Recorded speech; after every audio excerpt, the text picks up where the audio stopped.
저는 올해 같은 경우는 올해 한정 생각하면 SK하이닉스. 삼성전자 거함이잖아요. 삼성전자의 이 수급이 단기간 내에 확 바뀌진 않을 거예요. 오히려 똑같은 기간만 놓고 봤을 때는 SK하이닉스가 조금 더 유리하지 않을까? 왜냐하면 지금 워낙 AI가 핫하기 때문에. 일단 여전히 이 HBM의 대장주는 이제 SK하이닉스라는 게 의미가 좀 있고, 만일 근데 올해 삼성전자가 HBM을 엔비디아 쪽에 제공하겠다는 기사가 딱 떨어지잖아요. 그럼 그때부터 분위기 달라집니다.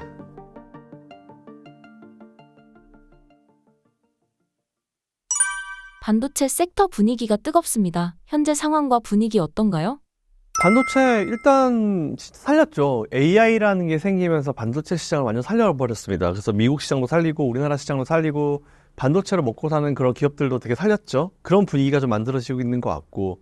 근데 뭐 일단 이렇게 새로운 전기차도 마찬가지지만 뭔가 핫할 때 하면 주가가 확 떴다가 중간에 좀 쉬어가면서 이제 좀 불필요한 거품들을 제거하는 과정은 어떤 업종에도 있었거든요. 옛날에 반도체 때도 치고 올라왔을 때도 거품을 좀 중간에 제거하는 조정, 뭐 짧게는 뭐 3개월, 길게는 뭐 1년 정도씩 주가가 쉬면서 좀 눌러주고 거품 없애는 과정이 좀 있어 왔었고, 그게 거품 없애고 더 올라오고 거품 없애고 더 올라오고. 그래서 저는 오히려 중간에 어떠한 업종이 거품을 없애는 그런 조정기가 길면 길수록 되게 좋은 것 같아요. 그래서 저는 사실 2차전지를 되게 좋게 보고 있는 이유가 그런 이유인데, 반도체도 그런 과정을 거쳐왔습니다. 그래서 저는 반도체 오히려 AI라는 이 테마가 만약 정말 사라지고 없어지게 되면 반도체를 우리가 버려야 된다고 생각하는데, 오히려 저는 진짜 뭔가 이 패러다임을 좀 바꿨다 생각을 해요. 완전 새로운 페이지로 확 넘겨버리게 된 게 이 AI 쪽이라 보고 있기 때문에, AI라고 하면은 반도체가 안 들어갈 수가 없잖아요. 뭐 지금 SK하이닉스가 잘하고 있는 HBM이라든지 삼성전자의 DRAM이라든지 뭐 모든 이런 반도체가 들어가지 않을 수가 없기 때문에, 오히려 저는 AI라는 테마가 사라지지 않는 이상 이런 반도체는 우리가 계속 투자를 해야 될 필요가 있을 것 같다라고 말씀드리고, 반도체가 살아나면은, 우리나라 반도체가 살아나고 수출이 좀 살아나게 되면은, 잘 아신 대로 우리나라 수출과 수입은 사실 반도체, 특히 삼성전자의 효과가 좀 커요. 삼성전자가 수출 잘했고 매출 잘 나오면 우리나라 전체적인 어떤 수출이 증가하는 효과가 나옵니다. 이거 어쩔 수 없어요. 삼성전자가 이제 너무 큰 비중을 차지하고 있기 때문에. 근데 오히려 저는 지금 봤을 때는 반도체 섹터가 핫하지만, 이게 불과 한 1년 전만 하더라도 제가 반도체 얘기했을 때 다 욕했거든요. 진짜? 다 욕했어요. 그때 2차전지 핫할 때, 제가 지금 2차전지 수익 좀 있으시니까 매도하시고 반도체 좀 사십시오라면은, 2차전지는 갈 길이 멀다. 한참 더 갈 거다. 반도체는 다 죽어가지고 경쟁력 잃고, 우리나라 파운드리, 삼성전자의 파운드리는 뭐 이미 TSMC에 밀렸는데 따라가겠냐, 삼성전자 안 된다, 이렇게 얘기했던 게 불과 한 1년 반 전이거든요.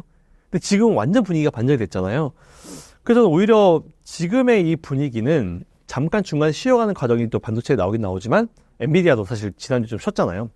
적정 조정이라 봅니다. 단기간에 너무 많이 올랐기 때문에 좀 적절하게 쉬어가는 과정이라 보고 있어가지고, 오히려 저는 반도체 sek터는 앞으로 저는 우리나라 지수가 한 2년에서 길게는 3년까지 좀 좋을 수 있다고 보는데, 그 지수를 이끌 거예요, 반도체가. 그 지수를 이끄는 대표 업종 중에 당연히 우리나라는 반도체가 선도를 해서 치고 나갈 거다. 이에 따라서 관련주들은 지금 무조건 투자를 이어가셔야 된다라는 말씀드리겠습니다. 삼성전자가 하이닉스 비해 지지부진한데 삼성전자 어떻게 보시나요?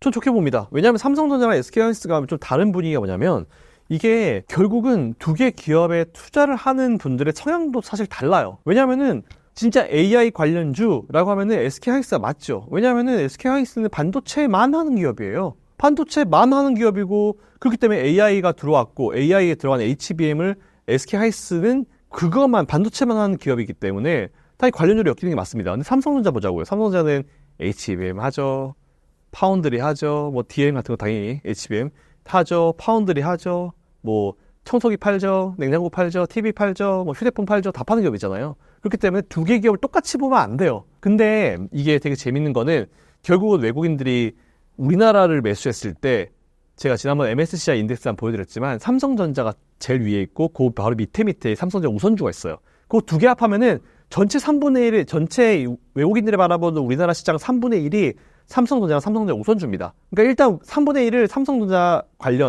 삼성전자 우선주를 그냥 사놓고 보는 거예요, 일단. 그래서 외국인들 수급이 계속 또 좋을 수밖에 없는 분위기인데, 최근에 삼성전자는 외국인들이 매수해서 주가 올려주잖아요. 기관이 때립니다. 금융투자가 그냥 매도를 때려버려요. 그러다 보니까 조금만 올라가려면 누르고, 금융투자의 행태가 지금 그런 상황이어가지고, 개인적으로 이제 금융투자 별로 안 좋아하는데, 삼성전자는 이제 금융투자는 사실은 그렇게 주거니가 때리는 이유가, 그만큼 지금 금융투자, 이 펀드 매니저들이나 이 운용하는 사람들이 그만큼 사이트가 되게 짧아졌다는 걸 의미해요. 조금만 수익 나면 매도해야지, 조금만 수익 나면 매도해야지라는 그런 생각을 가지고 있고, 물론 뭐 미국처럼 이제 프로그램이 돌리는 쪽도 있긴 있겠지만, 뭐 대다수의 일단 우리나라는 사람들이 하니까, 그 최근에는 뭐 너무 짧게 이렇게 본인들의 어떤 실적, 펀드 매니저들 본인들의 실적이나 성과 뭐 이런 쪽에 좀 집중을 하고 있다는 생각이 되게 많아가지고, 만일 이런 조금만 올라가면은 금융투자를 매도하고 이게 좀 사라지려고 하면은 펀드 매니저들 쪽으로 이제 운용하는 운용 자금산이 늘어나면 되겠죠. 그러니까 많은 사람들이 펀드를 가입해두면은 그 사람들이 자금 여력이 있으니까 뭐 장투할 건 장투하고 단타할 건 단타하고 하겠죠. 근데 지금은 그런 여력이 안 될 거예요. 지금 운용하는 친구들이나 뭐 랩 운용하는 친구들 얘기 들어보면은 다들 죽으려고 그래요. 돈이 자꾸 빠져나가가지고. 돈이 없죠. 돈이 없는데 나 성과 내야 돼. 어떻게 해야 됩니까? 탄다 돌려야죠. 그러다 보니까 삼성전자 같은 데도 올라오면 그냥 때려버리는 거죠. 그런 게 좀 개선이 돼야 될 것 같아요. 그래서 지금 당장은 뭐 그런 게 개선이 될 것이다 라고 말씀드리기 어렵지만 어쨌든 이것도 중장기적으로 해결이 될 문제이기 때문에, 그리고 외국인들 밑에서 받쳐주고 있기 때문에 삼성전자는 저는 계속 좋게 보고 있습니다. 하지만 만일 나는 삼성전자, SK하이닉스 둘 중에 반도체 AI에만 투자할 거야 하시는 분들은 SK하이닉스가 맞죠. 근데 그거 말고 난 사업의 안정적인 포트폴리오가 중요해. 뭐 반도체에서 좀 떨어져도 휴대폰 판매 잘해서 좀 올라가고, 휴대폰에서 좀 안 좋아도 반도체가 좀 올라와서 커버해주고, 이런 게 좋으신 분들은 삼성전자 투자하는 게 맞죠. 답은 없어요. 본인의 투자 스타일에 맞춰서 투자하는 거기 때문에 답은 없습니다. 현재 수익률 관점으로 봤을 때 삼성전자와 하이닉스 중 어떤 것을 사는 것이 좋을까요? 지금 사신다라고 하면 저는 올해 같은 경우는 올해 한정 생각하면 SK하이닉스. 삼성전자는 거함이잖아요. 삼성전자의 이 수급이 단기간 내에 확 바뀌진 않을 거예요. 그렇다고 삼성전자가 수익이 안 나라는 건 이게 아닙니다. 계속 올라가긴 올라갈 거예요. 올라가긴 올라갈 건데, 오히려 똑같은 기간만 놓고 봤을 때는 SK하이닉스가 조금 더 유리하지 않을까? 왜냐하면 지금 워낙 AI가 핫하기 때문에. 근데 삼성도 사실 AI로 발을 넣어가지고 어떻게 하냐에 따라 좀 달라질 것 같긴 한데, 일단 여전히 이 HBM의 대장주는 이제 SK하이닉스라는 게 의미가 좀 있고, 만일 삼성전자가 HBM을 엔비디아 쪽에 제공하겠다는 기사가 딱 떨어지잖아요. 그럼 그때부터 분위기 달라집니다. 저는 결국 HBM도 삼성이 엔비디아에 넣고 나면은 결국 이게 길게 가면 갈수록 HBM 시장도 삼성이 먹을 수 있다라고 좀 보고 있는 주의이기 때문에, 일단 지금 당장만 놓고 봤을 때는 SK하이닉스 우세. 하지만 엔비디아에 이제 삼성전자에 HBM을 넣는다라고 하는 순간 시장 점유율이 바뀔 수 있다. 반도체 주식이 있는 분이라면 지금이라도 추가 매수를 해야 할까요? 혹은 이익 실현 후 다른 종목으로 갈아타야 할까요?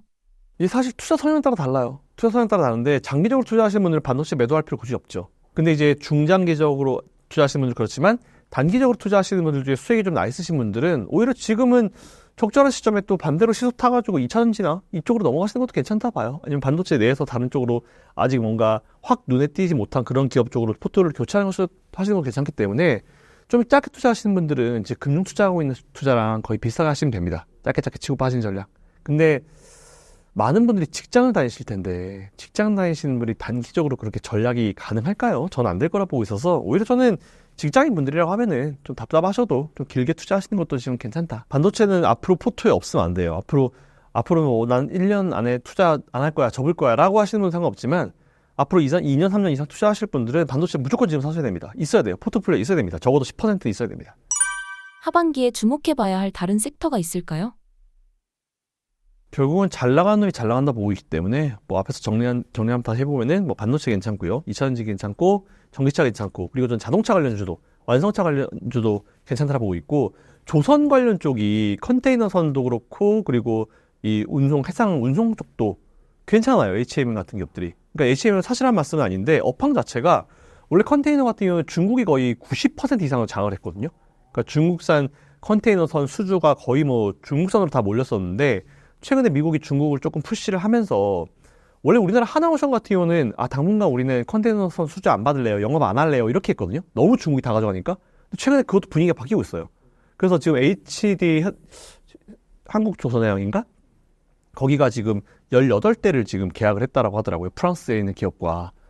그래서 조금 이게 의외로 지금 그런 미국과 중국과의 어떤 이런 신경전이 우리나라 쪽으로 지금 반사이익이 좀 튀고 있는 분위기여서, 원래는 중국으로 갈 컨테이너선에 대한 수주가 우리나라 쪽으로 떨어지고 있는 상황이어서 컨테이너선 관련 기업들도 괜찮은 것 같고, 그리고 아까도 제가 앞에서 말씀드렸지만 중국이 어쨌든 지금 자국의 경제를 살리기 위해서 해외 쪽으로 밀어내기 수출을 하고 있다고 그랬잖아요. 그러다 보니까 당연히 밀어내기 수출을 하려고 하면 이것들 다 비행기랑 비싸니까 다 배로 합니다. 그러니까 배에 이 수요가 올라가는데 원래 1분기는 비수기였는데도 불구하고 이 운송 비용이 엄청 올라갔대요. 근데 2분기 때부터 이제 성수기 들어가거든요. 그래서 이제 원래 2분기 때 매출이 많이 잡혀 있는 그런 기업들도 이제 워낙 중국이 다 가져가니까 배를 지금 좀 미리 확보를 해놔야 되는데 그게 사실 그렇게 쉽지는 않다라고 하더라고요. 그 정도로 지금 핫한 상황이어서 컨테이너 관련 쪽이나 아니면은 이제 해상 운송 관련 쪽 이쪽도 괜찮은 것 같고 그리고 이게 사실 이쪽으로 하면 안 되는데 전 전쟁이 있으면 안 된다고 보거든요. 사실 러시아 우크라이나 전쟁이 있으면 안 된다라고 보는데 우리나라가 원래는 이제 우크라이나 쪽에다가 살상 무기를 직접적으로 공급하지는 않았어요. 우리나라 뭐 풍산 같은 기업들이 뭐 이런 탄환부터 시작해서 뭐 대포, 포탄까지 되게 잘 만드는 기업인데 원래는 풍산이 만든 그걸 갖다가 미국이 받아가지고 미국이 사실은 이제 우크라이나에 지원을 했거든요. 근데 우리나라가 지금 직접적으로 우크라이나에 지원을 할 수 있다라는 얘기가 나와요. 그렇게 되면 당연히 이제 그래서 지난주 금요일날 풍산이 한번 떴거든요. 한번 관련주들이 쭉 떴어요. 근데 사실 우리나라 제품은 좋죠. 제품은 좋긴 좋은데 과연 이게 우리나라가 직접적으로 지원할 것인가? 지원하게 되면 또 러시아가 가만히 있지 않겠죠? 그러니까 이런 골치 아픈 상황에 있긴 한데 그렇다 하더라도 딴 건 다 둘째치고 그냥 기업의 실적만 본다라고 하면은 방산주도 우리가 좀 계속 장기적으로는 좀 볼 필요가 있을 것 같다라고 하고 있고 우리나라가 최근에 또 사우디 쪽으로도 되게 많이 이제 수주를 만들려고 합니다. 그래서 오히려 중동 쪽에 뚫리게 되면 좀 분위기가 좀 달라질 수 있을 것 같아서 우리나라는 가성비가 되게 좋은 어떤 제품들이라는 평가가 좀 있잖아요. 그래서 방산 쪽도 좀 관심을 가질 필요가 있을 것 같고 그리고 AI와 다시 연결해서 보면은 제가 항상 말씀드리는 디스플레이 쪽. 네, 디스플레이 쪽은 결국은 이제 고사양의 AI나 고사양의 이런 것들이 결국 우리가 봐야 되는 것으로 이제 결국은 오기 때문에 제가 봤을 때는 오히려 이렇게 이런 디스플레이 쪽도 관심을 좀 가질 필요가 있을 것 같다라고 생각을 합니다. 그래서 이 정도만, 이 정도 테마 군 내에서만 한번 공부를 하셔가지고 투자해 보셔도 좋을 것 같습니다. 신사임당 구독자분들께 해주고 싶으신 말씀이 있나요? 앞으로 시장은 지금 아마 되게 힘드실 거예요. 근데 이제 앞으로 시장은 계속 이럴 겁니다. 그러니까 예전에 여러분들이 처음에 시장 들어오셨을 때 아마 전기차 2차전지 이쪽 투자하실 때 들어오신 분들은 이런 시장 처음이야. 너무 힘들어 하실 텐데 원래 시장은 이렇게 힘들었고 어렵거든요. 근데 그때 당시에 그 테마가 너무 핫했기 때문에 그쪽으로 돈이 들어갔기 때문에 자고 일어나면 수익이 났지만 앞으로 우리나라 시장은 제가 계속 말씀드리지만 매일매일 보면은 정말 지수가 너무 안 좋아 보일 거예요. 근데 한 3개월, 6개월 정도 한 번씩 보잖아요. 그러면은 지수가 이렇게 많이 올라와 있다고? 우리나라가 이렇게 많이 올라와 있어? 이런 식으로 분위기가 만들어질 겁니다. 그래서 지금부터는 오히려 직장 다니시는 분들은 투자를 아예 장기적으로 이제 묶어 가시는 전략이 전 좋을 거라 봐요. 그리고 매일매일 투자하시는 분들은 오히려 정말 짧게. 그러니까 지금은 극과 극의 전략이 진짜 중요하다. 길게 가려면 아예 길게, 짧게 가려면 아예 짧게. 그렇게 하셔야 중간에 어정쩡하게 되면은 내 투자 심리가 완전히 무너질 수 있거든요. 그러니까 그 부분 잘 생각하셔가지고 투자를 이어가 보시면 좋을 것 같다라는 말씀을 드리겠습니다.